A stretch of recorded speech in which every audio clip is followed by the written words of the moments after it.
আসসালামু আলাইকুম রহমতুল্লাহি ওবারাকাতু। সকলেই কেমন আছেন? তো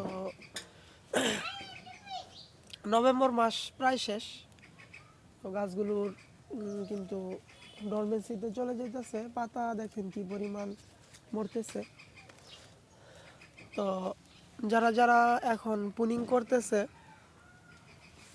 তাদের রেজাল্টটা কেমন হবে জানি না। তো যারা নতুন বাগানি আছেন তাদেরকে আমি বলবো যে আপনারা কিন্তু এখন পুনিং করেন না গাছগুলো, একেবারে জানুয়ারির 15-20 তারিখের দিকে করার চেষ্টা করেন। কারণ হচ্ছে এখন শীত কিন্তু আস্তে আস্তে বাড়তেই থাকবে, আর শীত বাড়লে হইতেছে নতুন যে বাটগুলো বের হবে এগুলো কিন্তু শীতে অনেক সময় নষ্ট হয়ে যায়। তো আমাদের বিশেষ করে উত্তরবঙ্গের দিকে প্রচণ্ড শীত, এখনই কিন্তু অনেক শীত, প্রচুর শীত, পুরাপুরি শীত বললেই চলে। তো উত্তরবঙ্গের যারা আছেন অবশ্যই আপনারা তো এখন পুলিং করবেনই না, এটা আমার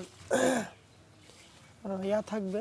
কারণ হচ্ছে এখন যারা আপনারা বিভিন্ন জনের পুলিং দেখে পুলিং করবেন, পরে কিন্তু আপনাদের হয়তো সারা বছরের পরিশ্রম এবং একটা স্বপ্ন এটা নষ্ট হতে পারে। আবার ভালো কিছু হতে পারে, তবে ভালোর থেকে খারাপটাই আমি মনে করি বেশি আপনারা ফেস করবেন এখন পুনিং করলে। তো সকলের বাগানের মঙ্গল কামনা করছি, আপনারাও আমার জন্য দোয়া করবেন। আসসালামু আলাইকুম রহমতুল্লাহি ওয়া বারাকাতুহু।